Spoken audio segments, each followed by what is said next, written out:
ვინ არის ეს? ხო. მე არ გამიგი, ესე იგი არავინ არ არის. ადამიანი დილით იღვიძებს და რატომღაც არ უნდა მოშარდვა.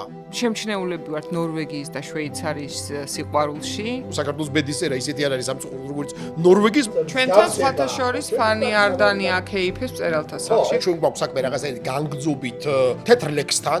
ეს ტექსტი სიკვდილს აადვილებს. აი ეს სიტუაციები, ეს განწყობა, ვინ ახარ მართლა ერთი გადმოხედე კოსმოსიდან ვინ ხარ? სიკვდილის, სიცოცხლის, მარტოობის, ღმერთთან დიალოგის. ვენერა ობოლაშვილიც არკეს რომ მიუტანს და აღარ დაიორთქლება. იბადება ადამიანი პირველ თავში, პერსონაჟი იბადება. ამიტომ რაღაც რომ არ გიყვართ დაუკვირდით პირიქით ხომ არ არის საქმე.